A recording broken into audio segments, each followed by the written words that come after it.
National conference के additional general secretary doctor Mustafa कमाल ने पूंछ हल्के के लिए एक एम्बुलेंस अवाम के नाम मुआवन की।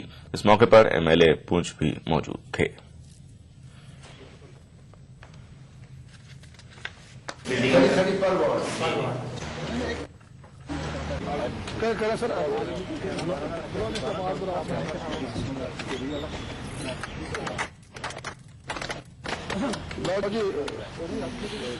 झंडी कहाँ पर है?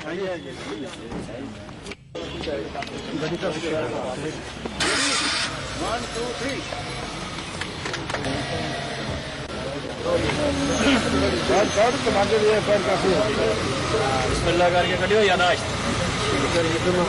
ज्यादा बीमार ना हो।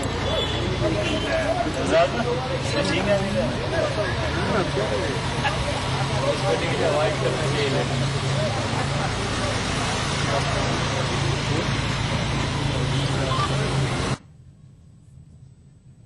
हवेली के मुकाम पे आज जनाब एमएलए पूंछ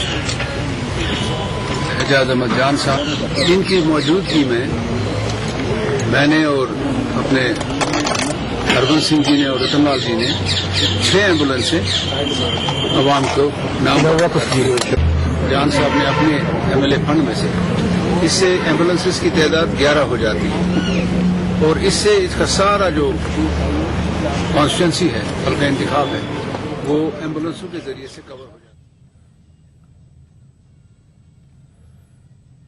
जम्मू में मौलाना आजाद स्टेडियम में कल एथलेटिक चैंपियनशिप का आगाज हुआ। रियासत के तमाम अजला से खिलाड़ी इस एथलेटिक चैंपियनशिप में हिस्सा ले रहे हैं। मुंतजिमीन का कहना है कि इस चैंपियनशिप से उभरते हुए खिलाड़ियों को अपनी सलाहियतों को निखारने का मौका मिलेगा।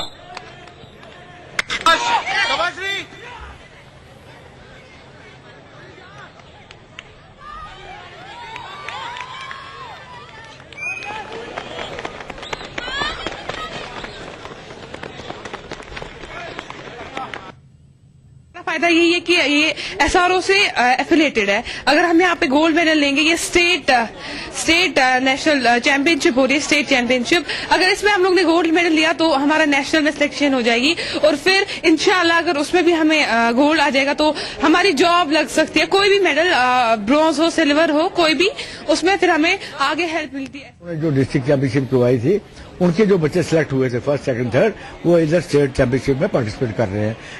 और बाद में ये केसी पब्लिक स्कूल के बच्चे, टेनिटाल के बच्चे और ये जो अपने पुलिस जैन के पुलिस के बच्चे, ये सभी ने यहाँ पे इंतजाम किया है।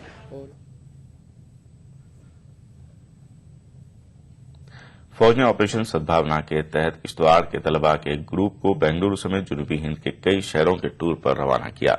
इस तालीमी सैर का मकसद तलबा को मुल्क की रंगारंग तहजीब और सकाफत से वाकिफ कराना है। इस मौके पर डीसी किश्तवाड़ समेत आला फौजी एहलकार मौजूद थे।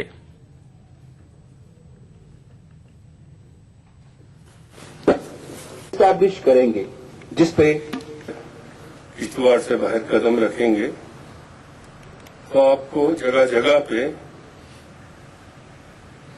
जो हमारा मुल्क है भारत, उसका तजुर्बा होगा कि कितनी डाइवर्सिफिकेशन में कितनी यूनिटी भी है और कितना बड़ा कल्चर है हमारा यहाँ। एजुकेटिव वैल्यू जो होती है वो सिर्फ पढ़ाई से ही नहीं इंसान को मैसर होती। ईटी उर्दू कश्मीर में फिलहाल इतना ही। चलते चलते पेश है नवीद सुबह। आदाब।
भागती दौड़ती जिंदगी में खबरों की कोई कमी नहीं, लेकिन हम आप तक पहुंचाते हैं सिर्फ वो खबरें जिसमें ना है कोई जानिबदारी, ना ही सनसनी। खबर जो हर दम आपको रखे बाखबर। देखिए दिन भर की खबरों का आईना, 9 PM खबरनामा।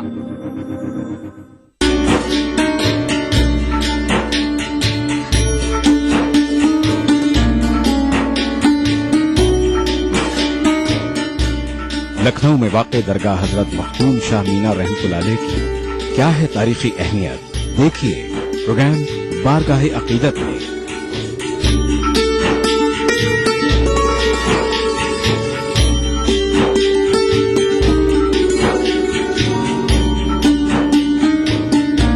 बुध की रात 8:30 बजे और जुमा दोपहर 2:30 बजे सिर्फ ETV उर्दू पर। ETV उर्दू पर अगला प्रोग्राम।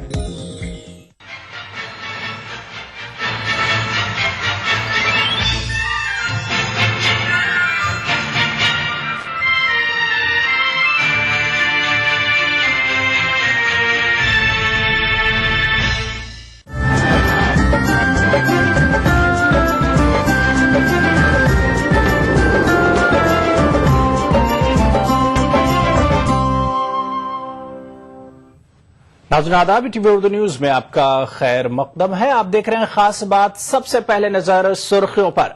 बीएसपी ने पार्लियामेंट में उठाया मुजफ्फरनगर फसादात का मामला। उत्तर प्रदेश में सदराज के निफाज का मुतालबा। यूपी में हमारी बेटी स्कीम की रकम 30,000 से घटाकर 20,000 कर दी गई। अखिलेश हुकूमत का अक़लियतों को ऐसा भी तोहफा।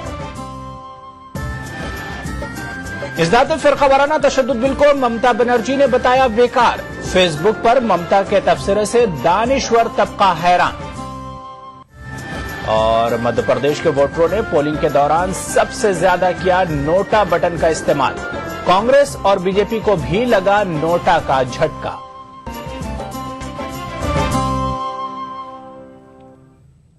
गुजरात हाईकोर्ट ने मुअत्तल आईपीएस अफसर संजीव भट्ट की अर्जी पर हुकूमत गुजरात को नोटिस जारी किया है। संजीव भट्ट ने 2002 फसादात से मुतालिक खुफिया दस्तावेजात की सदाकत के बारे में फैसला करने के लिए अदालत से दरख्वास्त की है, जिसके ताल्लुक से नानावटी कमीशन इनकार करता रहा है।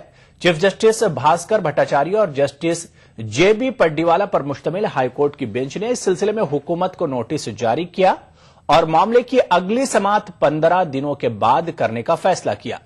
संजीव भट्ट ने अर्जी में कहा था कि गुजरात के 2002 फसादात से मुतालिक तमाम दस्तावेजात उन्हें फौरी फराहम कराए जाए। गुज़िश्ता बरस अदालत ने गुजरात हुकूमत को हिदायत दी थी कि फरवरी 2002 से नवंबर 2002 तक के कागजात भट्ट को फराहम कराए जाए, जिसे वो नानावटी कमीशन के सामने पेश कर सके।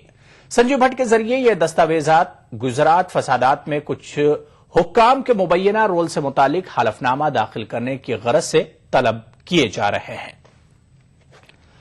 आगे बढ़ेंगे। बहुजन समाज पार्टी ने उत्तर प्रदेश में सदराज के निफाज का मुतालबा दोहराया है। मुजफ्फरनगर फसाद के ताल्लुक से बीएसपी ने पार्लियामेंट के दोनों ऐवानों में यह मामला उठाया और समाजवादी हुकूमत पर हालात पर काबू पाने में नाकामी का इल्जाम लगाया। पार्लियामेंट में मुजफ्फरनगर फसादात की गूंज सुनाई दी। बीएसपी सरबराह मायावती ने इस मामले को उठाया और दोनों ऐवानों में मुजफ्फरनगर मामले पर बहस का मुतालबा किया। मीडिया से बातचीत में मायावती ने कहा कि उत्तर प्रदेश हुकूमत हर महाज पर नाकाम हो चुकी है, तो इस मामले पर चर्चा कराई जाए और सेंटर को इसमें दखल देना चाहिए। और इतना ही नहीं, वहाँ पर ऐसे हालातों को देखते हुए वहाँ पर प्रेसिडेंट रूल लगने की वहाँ पर सब जरूरत है, लेकिन इसकी तरफ भी सेंट्रल गवर्नमेंट को ध्यान देना चाहिए। बीएसपी सरबराह का कहना है कि वक्त रहते हालात पर काबू पा लिया जाता तो लाखों अफराद बेघर नहीं होते और न ही दर्जनों अफराद की जाने जाती। बीएसपी सरबराह ने कैंपों की मौजूदा सूरत हाल पर रोशनी डाली। बनाए छोटे छोटे, तो लगभग 1 लाख के करीब लोग कैंपों में चले गए और फिर सरकार ने जब ध्यान नहीं दिया तो कुछ लोग इधर उधर चले गए।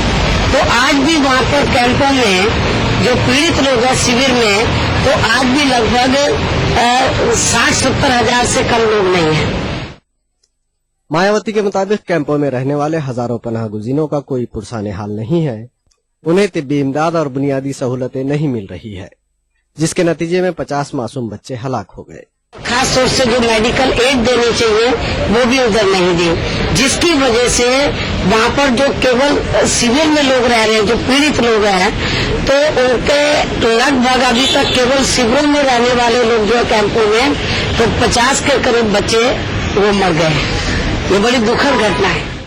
मायावती के मुताबिक उत्तर प्रदेश में लॉ एंड ऑर्डर की सूरत हाल इंतहाई अबतर है। हर तरफ दहशत का माहौल है। ऐसे में समाजवादी हुकूमत इख्तिदार में रहने का अखलाकी जवाज खो चुकी है। Bureau report, ETV news. फिरका वाराना तशद्दुद बिल के खिलाफ मुहिम तेज हो गई है, लेकिन दूसरी तरफ मगरबी बंगाल के वजीर आला ममता बनर्जी ने फेसबुक पर बिल को नाकारा बताया है। ममता बनर्जी के तबसरे पर दानिश्वर तबका हैरान है। बंगाल के मुस्लिम लीडरों ने ममता बनर्जी से बिल की हिमायत पर जोर दिया है।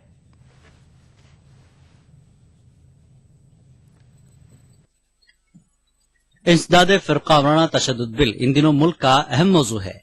फिरका परस्ती के बढ़ते नासूर को रोकने के लिए कांग्रेस ने इंसदादे फिरका परस्ती बिल लाने का ऐलान किया है। बिल के ताल्लुक से अब तक अखबारी नुमाइंदों के सामने तबसरे से गुरेज कर रही वजीर आला ममता बनर्जी ने फेसबुक पर इस बिल को गैर अहम बताते हुए पार्टी के मेंबरान पार्लियामेंट से बिल की हिमायत न करने की हिदायत की है। ममता बनर्जी के इस तबसरे पर समाजी तंजीमों ने हैरानी का इजहार किया है। ममता बनर्जी से हम गुजारिश करेंगे, चूंकि उनका सेकुलर फेस वो रखना चाहती है, इसलिए इस बिल की हिमायत करें। भाजपा के आवाज के साथ टीएमसी के लीडर आवाज न। सरकारी प्रोग्रामों में पेश रहने वाले मौलाना कारी शफीक ने भी बिल की हिमायत में वज़ीर आला ममता बनर्जी से आगे आने की अपील की है। तलबा तंजीमें भी बिल की हिमायत में मुहिम चला रही हैं। पश्चिम बंगाल की ममता बनर्जी जो हमारे चीफ मिनिस्टर हैं, उनसे भी हम गुजारिश करते हैं कि वो इस बिल की मुखालफत न करें, बल्कि इस बिल को मुवाफकत के साथ पास होने देने में पार्लियामेंट की मदद करें और इस बिल को जरूर कामयाब बनाएं। इस बिल को लाना चाहिए, बहुत जरूरी है। यहाँ के जो कम्युनली पोलराइज करने की कोशिश की जाती है, कम्युनली सोसाइटी को डिवाइड करने की कोशिश की जाती है, एडमिनिस्ट्रेटिव लेवल से जो ज्यादतियां हो रही हैं, उन तमाम चीजों को चेक करने के लिए कम्युनल वायलेंस बिल जो कांग्रेस गवर्नमेंट की यूपीए के पास जो पड़ा हुआ है बरसों से, उसको इम्प्लीमेंट करना है। जमीयत ने बिल की हिमायत में रियासत भर में बेदारी मुहिम चलाने का इरादा जाहिर किया। ETV news, Kolkata. उधर मुल्क में फिरकावाराना फसादात का खतरा रोकने के लिए मुजवजा बिल को पास करने का मुतालबा जोर पकड़ने लगा है। मुस्लिम तंजीमों का मानना है कि कांग्रेस पिछले 9 बरस से इस मामले पर सियासत कर रही है। इंडियन नेशनल लीग के सदर के मुताबिक तमाम रियासतों से सलाह मशवरे के बाद ही इस बिल को पास कराया जा सकता है, लेकिन कांग्रेस ने इसके लिए संजीदगी से कोशिश नहीं की। 4 रियासतों के असेंबली इंतखाबात के नताइज कांग्रेस की आंखें खोलने के लिए काफी हैं। ये धरने के बाद ये जा रहा है, क्योंकि ये मुल्क एक पार्टी की हुकूमत के तहत नहीं चल रहा है, ना बीजेपी और ना कांग्रेस। रीजनल पार्टियां भी हैं, जैसे शुरू में जयललिता ने मुखालफत की, अभी ममता बनर्जी भी कह रही हैं कि जब तक डिटेल गुफ्तगू ना हो how to keep balance between federal balance between state and centre, तब तक इस बिल को एक्सेप्ट नहीं किया जाता। बिल्कुल सही बात है, क्योंकि सेंट्रल गवर्नमेंट इसमें ईमानदार नहीं है, बातें करती है, पॉलिटिकल गिमिक के तौर पर बातें करती है, इसलिए बिल पास होने का सवाल नहीं। दरअसल कांग्रेस इसको पास नहीं कराना चाहती है, सिर्फ प्रोपगंडा करके वोट की राजनीति कर रही है। वो ईमानदार इस बिल में नहीं है। इस बिल को पास कराने में कांग्रेस गवर्नमेंट कतई ईमानदार नहीं है, और साथ ही साथ ये बसपा और मुलायम सिंह की पार्टी भी ईमानदारी से इसमें साथ देने को तैयार नहीं है। असेंबली इंतखाबात में पहली बार बड़ी तादाद में नोटा का इस्तेमाल किया गया है, जिसने सियासी पार्टियों की नींद उड़ा दी है। मध्य प्रदेश असेंबली इंतखाबात में नोटा के इस्तेमाल से बहुत से उम्मीदवारों को मायूसी हुई है, तो कुछ की किस्मत का सितारा बुलंदी पर पहुंच गया है। इलेक्शन कमीशन ऑफ इंडिया ने इस बार के असेंबली इंतखाबात में वोटर्स को नोटा के बटन का ऑप्शन दिया था। 4 रियासतों में उम्मीदवारों का ऐलान होने के बाद अवाम में मुख्तलिफ कयास आराइयां शुरू थी, लेकिन मध्य प्रदेश में गैस मुतासरीन के लिए काम करने वाली तंजीमों ने नोटा का बटन दबाने को लेकर तहरीक चलाई थी, जिसका असर वोटिंग के रोज भी नजर आया। मध्य प्रदेश, छत्तीसगढ़, दिल्ली और राजस्थान की 4 रियासतों के असेंबली इंतखाबात में नोटा के बटन का इस्तेमाल इस कसरत से हुआ कि इसकी तादाद लाखों में पहुंच गई। सबसे ज्यादा नोटा का इस्तेमाल मध्य प्रदेश में किया गया। मध्य प्रदेश में 6,19,000 वोटरों ने नोटा बटन का इस्तेमाल किया, जबकि राजस्थान में 5,88,000, छत्तीसगढ़ में 4 लाख और दिल्ली में कुल वोट का 0.6% है। हमारी जो नोटा की मुहिम थी, खास करके गैस पीड़ितों क्षेत्रों में और भोपाल के क्षेत्रों में, हम उसको अभी भी सफलता पूर्वक मानेंगे, क्योंकि लगभग 20,000 से ज्यादा लोगों ने नोटा बटन दबाया है। आप अगर थर्ड फ्रंट देख ले, जो फर्स्ट 2 कैंडिडेट्स को छोड़ के अगर आप तीसरा, चौथा, पांचवा देखेंगे तो सबसे ज्यादा वोट तीसरे नंबर पे नोटा को ही मिला है हर एक कंस्टिट्यूएंसी से।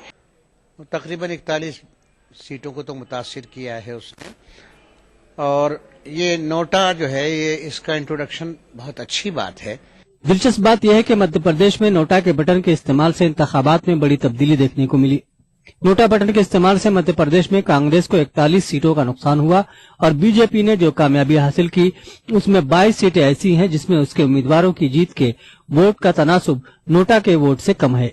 इसी तरह नोटा के इस्तेमाल से राजस्थान की 38 सीटें मुतासिर हुई हैं। अगर हम किसी एक से मुतमईन होते, ये 6 लाख बहुत बड़ी तादाद है, मैं समझता हूँ, छोटी मोटी तादाद नहीं है, कि जो गैर मुतमईन है इन दोनों पार्टियों से, या ये कि उन कैंडिडेट से जो कैंडिडेट खड़े हुए थे। असेंबली इंतखाबात में जिस तरह से सियासी पार्टियों और उनके उम्मीदवार को लेकर अवाम में सदाए एहतजाज देखने को मिला है, मुस्तकबिल में इसके और बुलंद होने के आसार हैं। ETV news, Bhopal. खास बात में फिलहाल लेंगे छोटा सा ब्रेक, कुछ और खबरों के साथ जल्द हाजिर होंगे।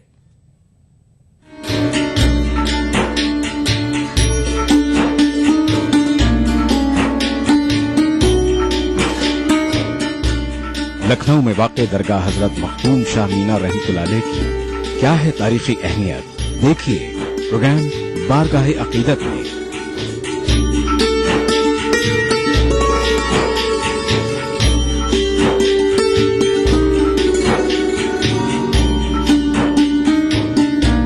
बुध की रात 8:30 बजे और जुमा दोपहर 2:30 बजे, सिर्फ ईटीवी उर्दू पर। दक्कन की हर छोटी बड़ी सरगर्मी पर हमारी नजर, लेकिन आप तक पहुंचाते हैं सिर्फ वो खबर जो करे आपको बेदार। सियासत के गलियारों से रोजमर्रा की जिंदगी दक्कन के गोशे गोशे से आप तक खबरें पहुंचाता दक्कननामा, रोजाना शाम 6:30 बजे।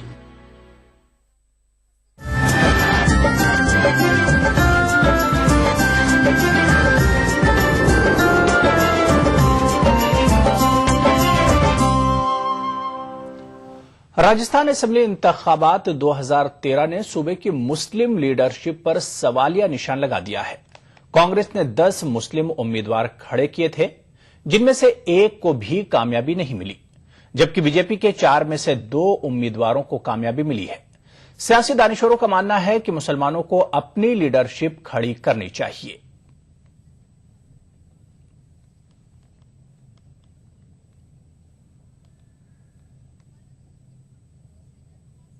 ये सीख लेनी चाहिए कि उनको कम से कम कि अपनी लीडरशिप को मजबूत करना चाहिए, और ऐसे जो सामाजिक संगठनों के जो लोग हैं उनको निकल करके ऊपर आना चाहिए। ये भी एक बात है कि उन लीडर्स को कि जाति, मजहब की सियासत नहीं करके पूरे हिंदुस्तान लेवल की सियासत करनी चाहिए। मुसलमान है, उसमें मुसलमानों के जो रहनुमा या जो नेता जिनको कहिए, वो ऐसा कोई नहीं है जो 36 कौमों को साथ लेके चल सके।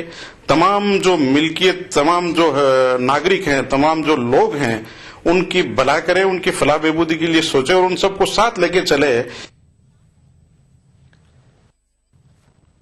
आइंदा लोकसभा इंतखाबात में all India United democratic front ने मगरबी बंगाल में लोकसभा की 15 सीटों पर अपने उम्मीदवार खड़े करने का फैसला किया है। रियासत में फ्रंट के चेयरमैन सिद्दुकुल्ला चौधरी ने यह इत्तला दी। उन्होंने मीडिया को बताया कि फ्रंट जनवरी में एक बड़ा इजलास भी मुनक्किद करेगा, जिसमें कुछ लाहिए अमल तय किए जाएंगे। उन्होंने किसी सियासी पार्टी के साथ इत्तेहाद के इम्कान को नामुमकिन बताया। एमपी सीट का टारगेट किया है, जनवरी के फर्स्ट वीक में हमारा प्रोग्राम बनेगा। अंदाजा है कि 9 जनवरी को हम प्रोग्राम करेंगे कलकत्ता AIUDF का, जिसमें बातचीत होगी और अपना मौक़िफ़ हम जाहिर करेंगे। सेकुलरिज्म में, सियासत में धीरे धीरे लोगों को कदम बढ़ाना चाहिए। खला पैदा हो रहा है और हमको महसूस हो रहा है कि सेकुलर ताकत मनमानी करते हैं। खबर उत्तर प्रदेश से है, जहां अरबी मदारिस के साइंस टीचरों को पहले तो 2 बरस तक तनख्वाह नहीं मिली और फिर टीचर एसोसिएशन की मुसलसल जद्दोजहद के बाद में 100 टीचरों को तनख्वाह मिली भी तो महज 6 महीनों की। अब एसोसिएशन का कहना है कि पूरी तनख्वाह के हुसूल तक उनकी यह जद्दोजहद जारी रहेगी।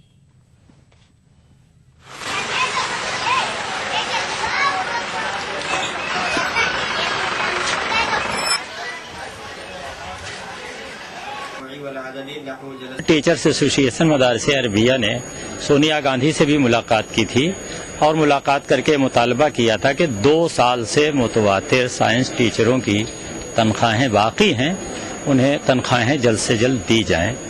तो शायद ये उसी का असर है कि अभी कुछ फाइलों पर सैंक्शन हुआ है और कुछ मदारिस के लिए जो है उन्होंने पैसा जो है भेजा है। पहला तो ये है कि इन लोगों को इनकी जो तनख्वाहें जो है वो एक मुश्त आती है, कुछ 4-4 महीने की।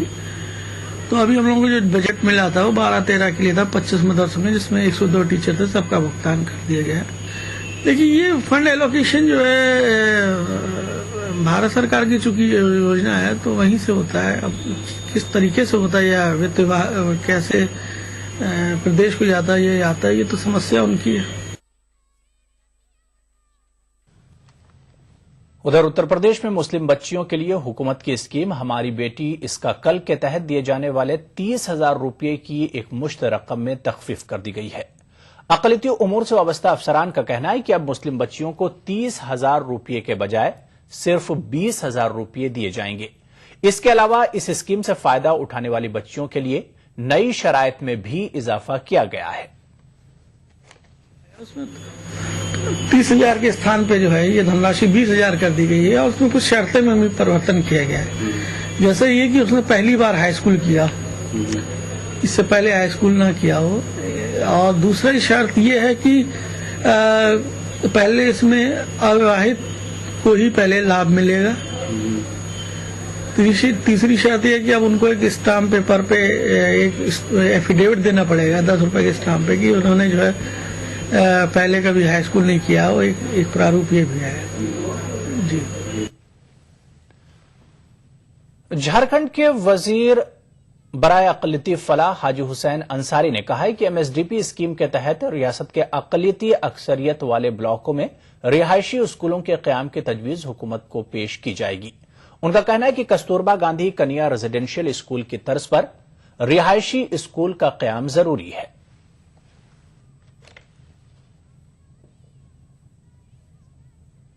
जो कसर बहुत पीछे है, इसका एक ही हम लोग उपाय करेंगे जो मुसलमान एजुकेशन में कैसे आगे बढ़े। तो इसके लिए हम इस आवासीय विद्यालय खोलने के लिए प्रस्ताव भेजेंगे। ये इंदिरा आवास, चापाकल, ये सबसे ये तो सरकार कर रही है। इसे MSDP से हम लोग ऐसा रजिस्ट्रेशन खड़ा करेंगे जिसमें खासकर माइनॉरिटी को फायदा हो, ये सोच रहे हैं हम लोग। हाँ, अगर ये हमारे हाजी साहब ने इस तरह का प्रपोजल बनाया है तो इसको अहसन निगाह से देखनी चाहिए और इस तरह से भी काम एक जहत ये भी है, एक कम से कम कुछ तो उससे फायदे होंगे और कुछ तालीम का मेयार बढ़ेगा, तनासुब बढ़ेगा और जब रेजिडेंशियल होगा तो दूसरे लोगों को देख करके शौक पैदा होगा और ये काम जो है अगर हो रहा है तो इसको हम लोग जो है अहसन निगाह से देखें और इसका खैर मकदम होना चाहिए। 14 सेमिनार 14-15 जब सेशन में बहुत बड़ा। बेंगलुरु के बाद अब हुबली में कर्नाटक के उर्दू कलमकारों की दूसरी कॉन्फ्रेंस मुनक्किद होगी। 14 दिसंबर को होने वाली हुबली की कॉन्फ्रेंस में रियासत के 4 अजला के उर्दू कलमकार शिरकत करेंगे। कॉन्फ्रेंस के कन्वीनर और शायर मुबीन मुनव्वर ने बेंगलुरु में ये इतला दी है। मुबीन मुनव्वर ने कहा कि हुबली की कॉन्फ्रेंस में धारवाड़, बेलगाम, गदक और हावेरी अजला के उर्दू कलमकार शिरकत करेंगे। हक व इंसाफ के तायद, जुल्म इस्तबदाद की मुखालिफत कॉन्फ्रेंस का उन्वान होगा। इस कॉन्फ्रेंस में उर्दू ज़बान व अदब के मसाइल पर भी तबादला ख्याल होगा। तो यहां पर रुकेंगे एक और छोटे से ब्रेक के लिए।